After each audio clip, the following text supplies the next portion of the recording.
Welcome, ladies and gentlemen, to the second official episode of the Sideshows of the Internet podcast. It is I, Pixelbane, your guide through this strange sea of degeneracy, indecency, craziness that we call the Internet, and what it does to the human psyche and mind. Today, as you can see, our episode is about one Gorgeous George. And I will be honest with you, I don't have a lot of personal experience with Gorgeous George. I remember watching some of the really old compilations of prank calls on this individual way back in the day, back when my sister had a Something Awful account, and I would occasionally look at the stuff on there. But Gorgeous George, I don't even know where to begin with this one. He has got a lot of information on himself on the internet. It was on that period of time where Chris Chan started to blow up as well on Something Awful. There I go again, seemingly unable to speak English. But watching some of these compilations, which I will recommend you guys go out and watch yourself, just search Gorgeous George and you'll come across a myriad of movie length videos from people calling in and prank calling his show. But I don't know, it makes me worried about myself, because when I watch him stuttering and struggling to find the words to speak, I see a lot of myself in that, and I don't know, I cringe deeply at that. But anyway, before we delve into this, I will say once again, this show, I don't condone the bullying of these people. I take a zoological approach to this type of content, a glass window, where I'll look at these people, look at what other people have done in a trolling sense, but not directly interact with them. I don't condone the bullying of these people or the trolling, but that doesn't mean we can't enjoy the fruits of other people's labor. Anyway, let's get right into it.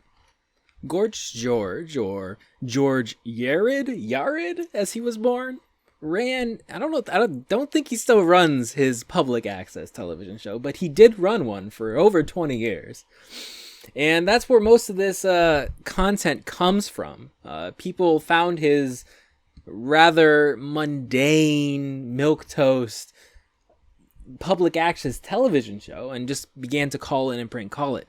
This was rather common in the 90s and early 2000s, when public access was still a thing and YouTube was not really around. People didn't have a whole lot of avenues to express themselves in a vlogging type of way, and that's essentially what Gorgeous George's show was. It was a vanity vlog that was put on public access. It would show how conceited he was and how overblown his ego was. And I think it was that drew people in to troll him. He is overweight by the medical definition of overweight. Not obese, but he's fat, as some people would call him. So people would just call into his show and just call him a fat pig or a fat fucking pig, or just say fat before he cuts them off immediately.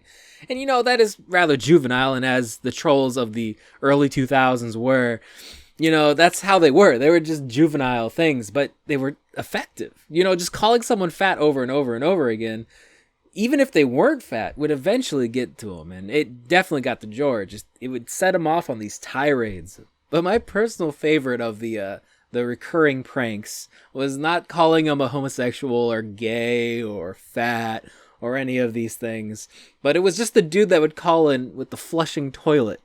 It is so juvenile and lowbrow that I don't know. It quantified in a strange way the quality of his television show. His show wasn't really entertaining in of itself. I believe people only really watched it was they were the trolls or the people that wanted to see the trolling of GG. He would, the concept of his show essentially was him doing skits, occasionally doing karaoke things. We'll get into that a little bit. Or just having general conversations with people. And that is where the gold came in. He would have call-ins. And as I said, these were a popular type of television show for public access television in the late 90s, early 2000s. And you could go and search YouTube for these types of pranks, and people would call into pretty much any public access show. But, while some of those videos or some of those shows would probably be more entertaining to watch even without the trolls or with the trolls, doesn't really matter. It's just that those people didn't show the same level of, anger that, Gigi put out when people would troll him. And then that just really goes to the old adage of don't feed the trolls. If you feed into the nonsense with anger or any other really emotion, people are going to feed off of that and continue to troll you. This wouldn't be an episode, though, of the SOTI podcast if I literally didn't just read off information that other people have painstakingly, wrote up on websites like Ed or the Kiwi Farms or, Something Awful or any of these other sites. But anyway, Gigi has a long, sordid history with the internet, as stated before, and has been, chronologued to a similar degree as Chris, but not really, I guess. I don't know. It's hard to explain. He has a lot of information about him, a lot maybe true, some allegedly true, but a lot of information out there that you can dig up, especially if you go to the Ed page for good old Gorgeous George. And the reason why his Ed page, I think, is so big is that he had a similar approach to trolling as Christian did, in that he actively tried to remove the content instead of just letting it be there and basically have little effect on his life. It's, as I said before, once you start fighting back against the trolling, people are going to say that it's bothering you and continue it. So the more he struggled, like a finger trap, a Chinese finger trap, the more he struggled, the harder it was for him to break free of all this negative press. And basically it's the Streisand effect. He tried to remove his content and it just got out of hand. He would use the DMCA system on YouTube to remove clips or uploads of episodes that people have called in and pranked him. I think he eventually gave that up because, the compilation videos of all the Gorgeous George series have been put up on YouTube now. But he did DMCA people, and he did contact Weave of Encyclopedia Dramatica to remove his content.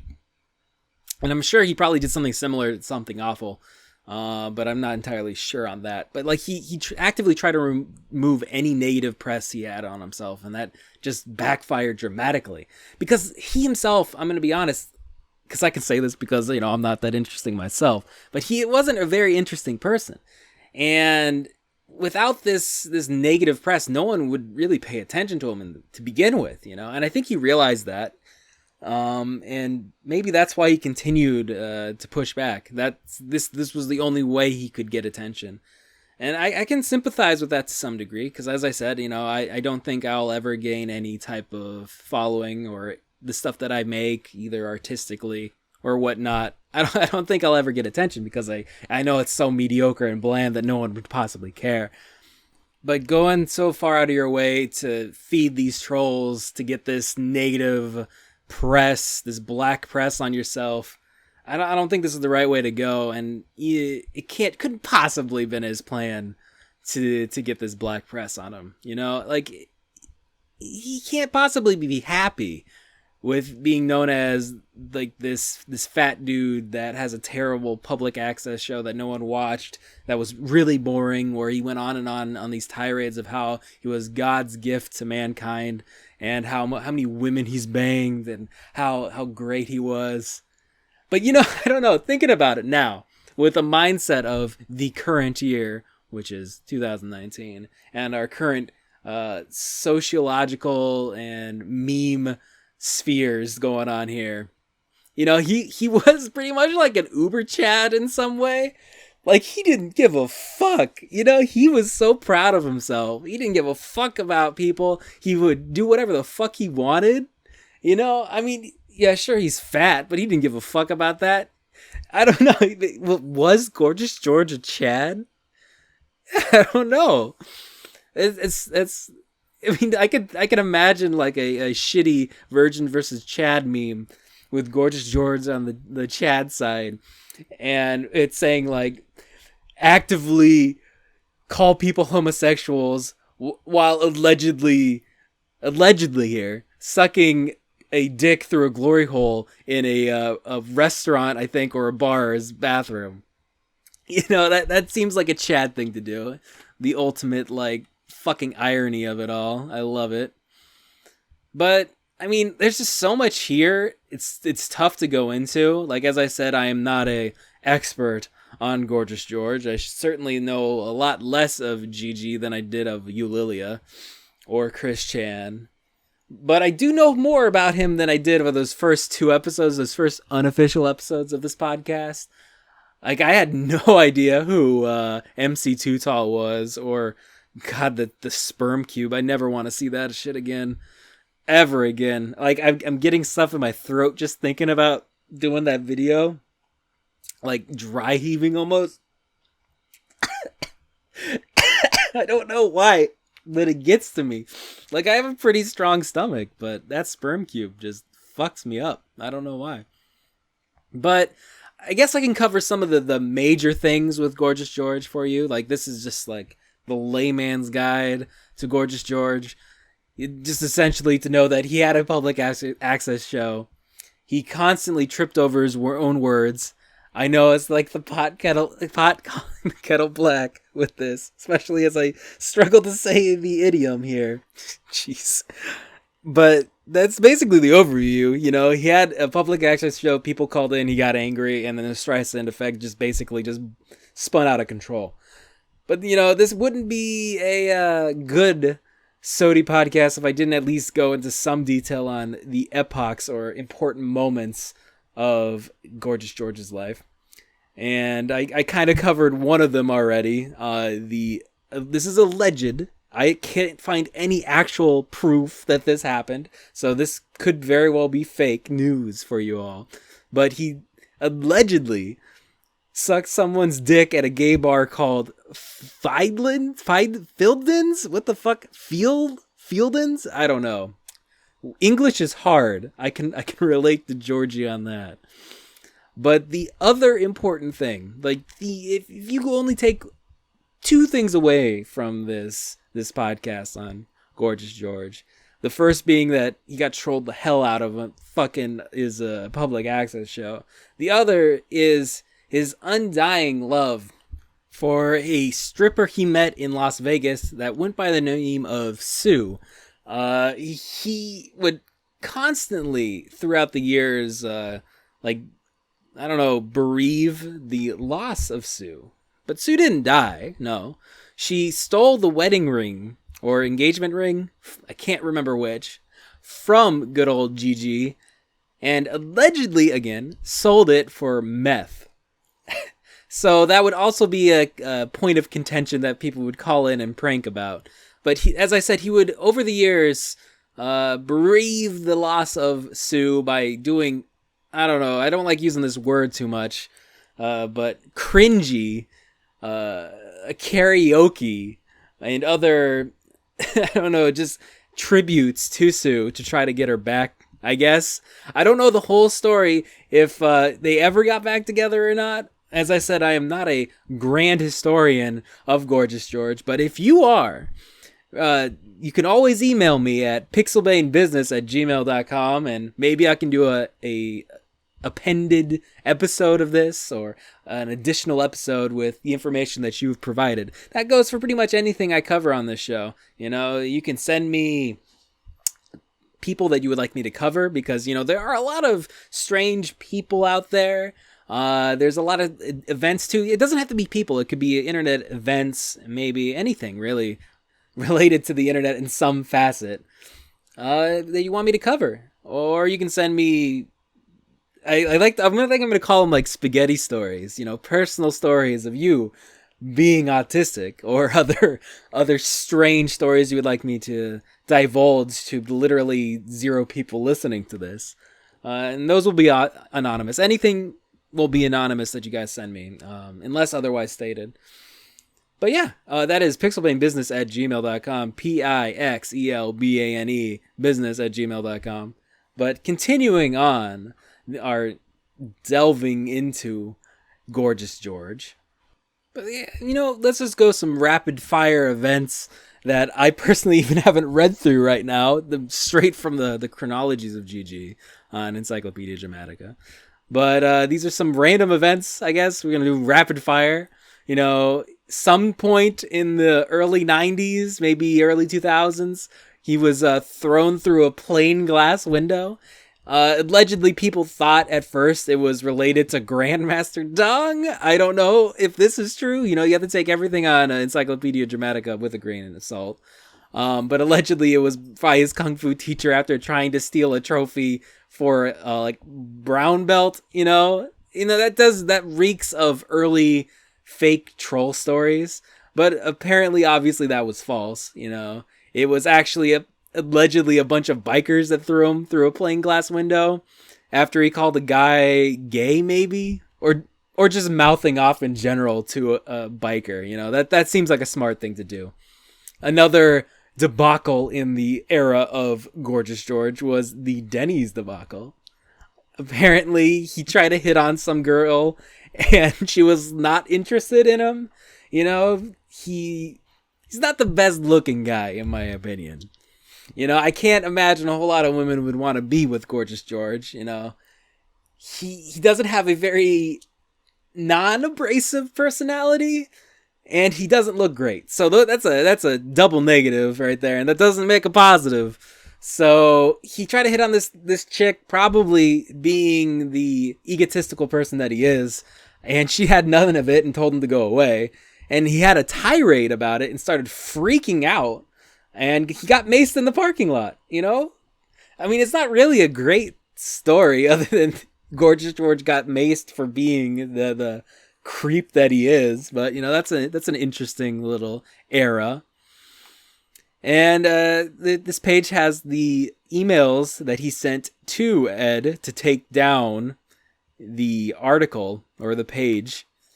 It's got some interesting stuff, so you guys should check it out. I don't want to cover all of this, but apparently he was selling stuff on eBay too. That's interesting. I don't know what it is about selling your own personal memorabilia on eBay, but there's definitely a link there between him and Chris. I don't know. It seems like something that these individuals with potential autism, I don't know, like to do. But he was trying to sell these, honestly, really strange looking dolls of him that were dressed up in his red smoking jacket or whatever type of jacket that he would often wear when he would be on the air.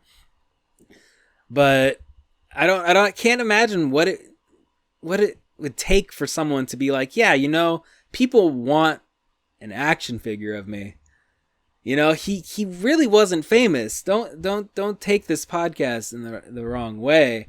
He wanted to be famous. He would beg one of the stars or B-tier stars from Young and the Restless or some other soap opera in the morning to try to get his break on the air. Of course, they never responded to him. And instead of just going to a casting call, he was just begging a star, not even a producer, to get on the show. He wanted to be famous, and I can relate that there's something human there. He wanted people to pay attention to him. He wanted to be remembered. He wanted to be important. And I think everyone wants to be remembered and be important, and for people to like them. It's innately human. We're social animals, and it's kind of tragic that he couldn't achieve that. But I guess some part of his brain believed that he achieved that goal of being known. Because the only people that know who Gorgeous George are Gorgeous George, the few people that would eventually occasionally co-star with him, and just trolls. Just people that either honestly hated him or just thought it was funny to fuck with him on the internet, or through the telephone rather. And I guess through the internet as well. But I can't imagine why he would think that selling a action figure that looks to be like a repurposed G.I. Joe or something, wearing some very terribly hemmed and sewed together clothes to resemble himself. It's just strange to me. I can't imagine being that egotistical. But to be honest, like low-key, it'd be kind of cool and cringy to have your own action figure. Not gonna lie. I don't know. I wouldn't sell it to people, but I don't know. That maybe I don't know. I'm falling down that path of Gorgeous George. I don't know. Maybe I should be worried. But anyway, some other interesting quick tidbits about him is that I don't know if he still lives with his mother, but he did live with his mother in a rather large house for a very, very extended period of time. And I think eventually she either threatened to kick him out or actually did kick him out. But he talked about this potential or actual loss of his home to a goon or troll that he was in contact with on the YouTube platform. So let us read that really quick. Hey Brenda, my video addressing this matter will be up by Friday. I'm going to rip these a-holes a new one. My main concern right now is saving my home, and there's nothing I can do. Just about coming close to having a nervous breakdown. I have to show the mortgage company my income, and I have nothing to show them, since what I make is cash in hand with driving the taxi. Though, I have to turn around and pay $300 a week for rental of the cab, which makes me averaging maybe about $300 a week, even though New Year's Eve I made that amount in one night. Though I can't count on that. So there is no consistency on my income, plus the internet advertising is a bust. It wasn't as good like what I was doing at magazine company I was working for. And dude, this is tough to read. You know, I can't handle this. I need guarantee income to save my home, or if not, the writing is on the wall. So as bad as it is in dealing with this internet bullshit from the assholes, it is only a secondary issue. I need to concentrate on keeping my home that I've been living in for 38 years out of my 42 years of life. If I lose that house, it will devastate me. I'm desperate and I need to make a steady income on average about $1,000 a week. This is an ordeal that is draining me and zapping my strength.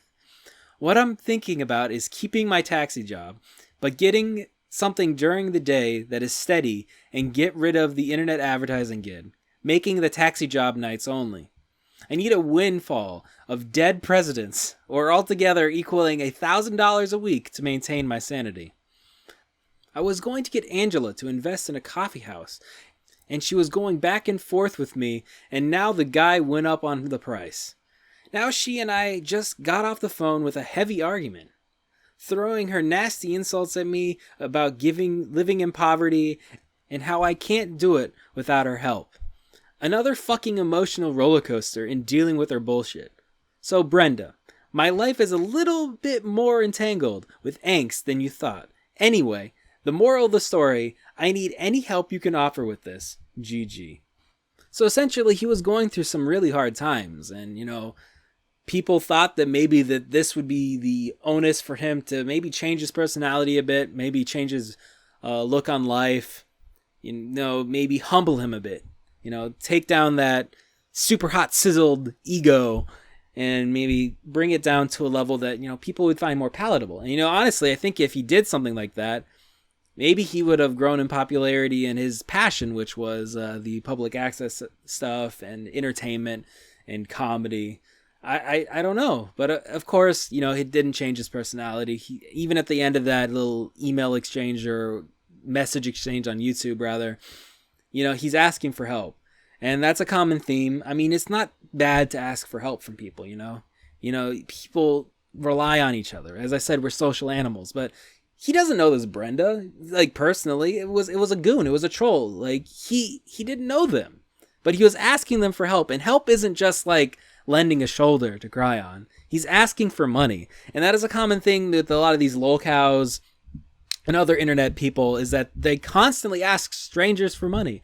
And I guess in some ways, if you're providing content, I don't want to go too much into this, but if you're like actually providing a service or content, I can understand having a Patreon and asking for people to support you there, because you're providing something that they want to partake in, you know. But he's just e-begging. He just says, give me the money, essentially. show me the money from one of the best movies ever made. And it's common. Like, Chris Chan does a similar thing. He just begs for money. I don't understand why people just give these people money, but I digress. You know, there's a lot of things in this that if you aren't a sociopath, that you would look at and see, you know, this guy, you know, he's got some shit going on in his life. You know, he had a special broadcast episode when his dog died, you know, from cancer in the nose, and you know, he was gonna lose his house, or did lose his house that he inherited from his mom, you know. But at the same time, he acts like an asshole. I don't know if this is just a way of rationalizing the schadenfreude that you have for looking at these people, but maybe it's because you're human and you feel bad for them. But that doesn't mean you can't laugh in a strange way at the schadenfreude. I don't know. You shouldn't feel bad for reading up on these people, or watching their videos, or watching videos that other people have put up relating to them. You shouldn't feel bad. You know, take them as like learning experiences. Try not to emulate the behaviors that granted the vitriol in the first place. Maybe don't do the same actions that cause people to take a negative, I don't know, look on your character, or a negative fixation on to who you are. I don't think this is not profound. I'm not trying to be profound. I don't know. I'm just trying to rationalize in a human way why I enjoy lolcows, and it's like a very dichotomous thing. Because I do feel bad for these people. I honestly do. I feel bad when I read that statement about him. Like, there is something very sad about losing your house. You know, I wouldn't wish being homeless on anyone. I've been very close to that in my life. I've lived basically like a homeless person due to some terrible decisions in my life, and I don't wish that on anyone. It's terrible.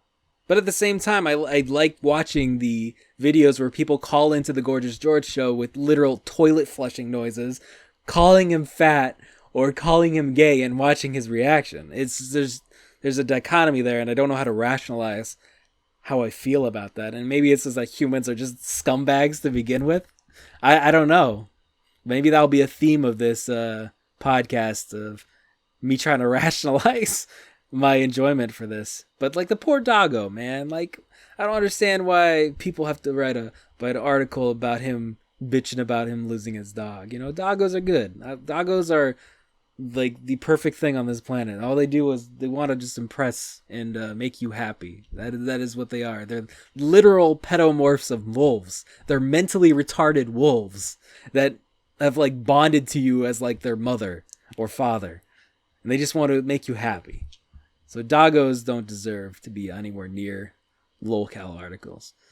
But I guess that's pretty much it. I mean, there's a lot of just nonsense that you could look up, like the cancellation of his 20th anniversary show and how pissed it made him. And to be honest, I'd be pissed too if I was putting on something like that, but it was canceled due to budget cuts, and that sent him off on a tirade, which is interesting to watch. But that's pretty much it. There's a lot of info, but I guess this is my personal take on it. I enjoy watching Gorgeous George stuff from time to time, but he's not a lolcow on the level of Eulalia or Chris Chan. It's not something that I would deep dive more than like once or twice. I don't know. Maybe it's just how milquetoast he is and plain he is, and how passe or bland his comedy is. And his singing is terrible. Yes, it's karaoke singing, but it's not like hilariously bad. It's just so middle of the road. And I honestly, as I said, I can relate to that. I personally believe that my content that I've been putting out is that, and that kind of depresses me a little bit. But I don't know. It's just, he's not interesting in a lot of facts, and I think it's that mixture of an interesting character and interesting trolls that make a good lolcow. And he's got interesting trolls out there, but as a character, he's doesn't have a whole lot of depth to him. He's not all that dynamic. He doesn't have a website like Eulilia that is filled to the brim with interesting tidbits and insights into his psyche. But yeah, that's going to be the show, about 30 minutes. I think that's a decent length for a podcast. As I mentioned about midway through, if you have anything you would like to send me, you can reach me at pixelbanebusiness@gmail.com. Feel free to bitch at me for butchering the lore of Gorgeous George. And I honestly would, appreciate someone who's more of an expert on gay himself to enlighten me on everything I fucked up. But anyway, I will catch you guys next time. This has been Pixelbane for the SOTI podcast. Y'all stay autistic, you hear?